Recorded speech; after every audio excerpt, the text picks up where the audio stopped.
Welcome to Healthy Beginnings. I'm your host, Soraya, and today I'm privileged to have four wonderful guests talking to us about pediatric obesity in the community. And today joining us is Dr. Sarita Duper, who is the pediatric cardiologist and program director for the Live Light, Live Right Pediatric Obesity Program. Dr. Sherry Sakowitz, who is an associate pediatrician in pediatric obesity program at Brookdale Hospital Medical Center. Rena Suknanan, who's the community care coordinator for the program, and we have the privilege of having a parent, Mr. Alexander. Welcome, everyone. How are you doing today? Thank you. You guys are doing such amazing work in the community around pediatric obesity. Dr. Duper, the first question is for you. What got you started in doing this work, and how is it related? Because I know you do pediatric cardiology, so how is that related to the Live Right, Live Light program? Right. Oh, I was trained as a pediatric cardiologist, so when I started working, I was trained to see patients with congenital heart disease. They had holes in their heart or they needed surgery. And what I was seeing more than that was kids coming in very overweight with high blood pressure and early diabetes and cholesterol issues, and they were referring them to me. And I started wondering, why is this happening? I mean, I was not trained to see this. We were not seeing this before. And so I did a survey in our community at that point, and we found that 45% of the children we were serving were actually overweight. This was in 2001. And I looked at the data, and it was like 3 times the national average. And I realized that these kids were not only overweight, but many of them had high blood pressure, high cholesterol. They were already sick. And so I decided. Was this in the Brooklyn community? This was right in our Brookdale community. We just looked at charts of normal kids coming into our program.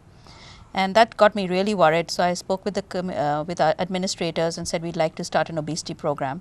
And that's how we started the Live Light, Live Right program. And what exactly is the Live Light, Live Right program? It's based on making lifestyle changes, because there's no real treatment for obesity. You have to either prevent it, and once you are obese, then patients have to just learn to live healthy, eat healthy, exercise more. So we tried to make this a medical community-based program. We were lucky to have received funding from the New York State Department of Health, so we could expand our program, and that's why we have all these people here. We got a lot of new staff, and we're really out there in the community trying to teach people how to eat healthy, have exercise programs. So it's very comprehensive. It's not just talking about a regimen. It's really right. community involved. The families are involved in the project. So it's Right, really right. Because as I said, there's no real medicine for it. Medicine is just behavior change. So that's what we stress on. It's fascinating to me that we even have this in the community, and that you've made a correlation between what you do professionally and then again seeing the rise in that. And Dr. Sakowitz, I have a question for you about the rise. Sure. You work very closely with the families, and what are some of the contributors that you can identify as being things that have increased this problem in the community? Right.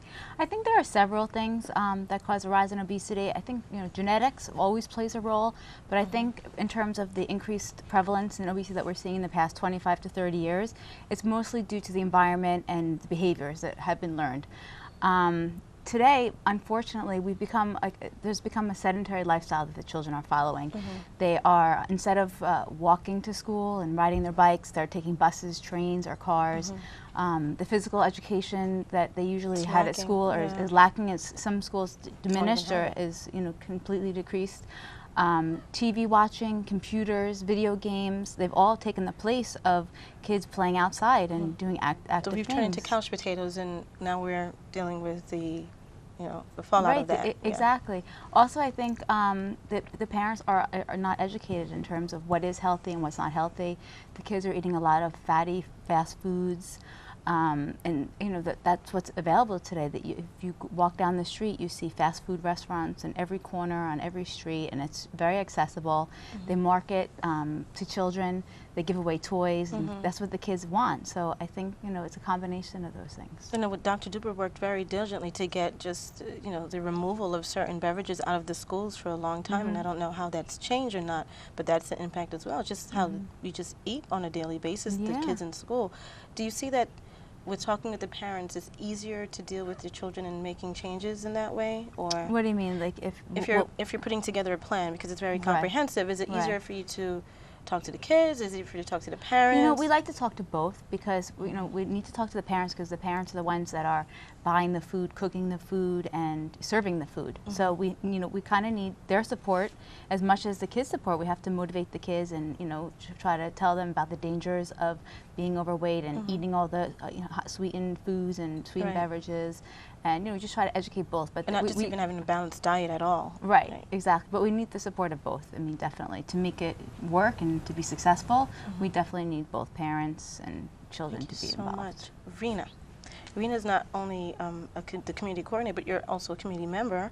And I'm just curious to know how, with your referrals, do you find that parents are just coming because they're referred, or do you find that there's a relationship that's being built there, and that the program is really, really beneficial to the families, and they come back because of all of the wonderful, you know, components that the Live Light, Live Right program has to offer?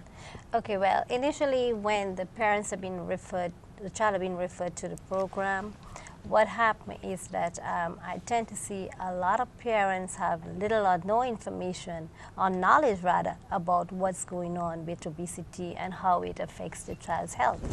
You know, but as they continue to come to the clinic and they are being educated by the doctors, by the nutritionists, myself, and during a period of time, as they continue coming for follow-ups, they tend to understand the importance of healthy eating, exercise, you know, and they also learn the long-term consequences of being overweight, and in that way they try to, you know, join our program and stick with the program so that they could have some sort of, you know, health benefits from it. On the other hand, it has some parents, what they do is that they come to the program for the first time, but then again, you don't see them. And what happened after that is that, you know, it's hard to get some of these parents. You call them, you tell them, okay, you have another clinic visit coming, okay, they will come in. But it's not like they really want to be there. You know, they are forced to be there because maybe they get referred by some of their pediatrician, you know. But for the most part, these children and these parents, they don't quite understand how important it is, you know, to make lifestyle changes in the treatment of obesity management.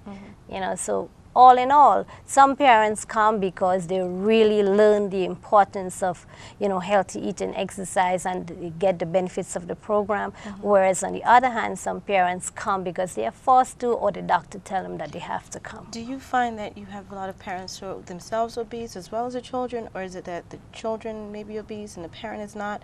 Because it may be that, you know, they feel that you're asking them to make a lifestyle change for the entire family, but the focus for them may be on the child. Do you think that that's an issue with the program, or? Well, from what I'm seeing in the clinic and when I go to the exercise center during the weekend, there are a lot of parents who are overweight. A lot of parents, and if you look at the children, they are themselves overweight. So, you know, it have to start from the top, which is the parent. The family have to do, you know, these changes, make these changes. Thank you so much for that.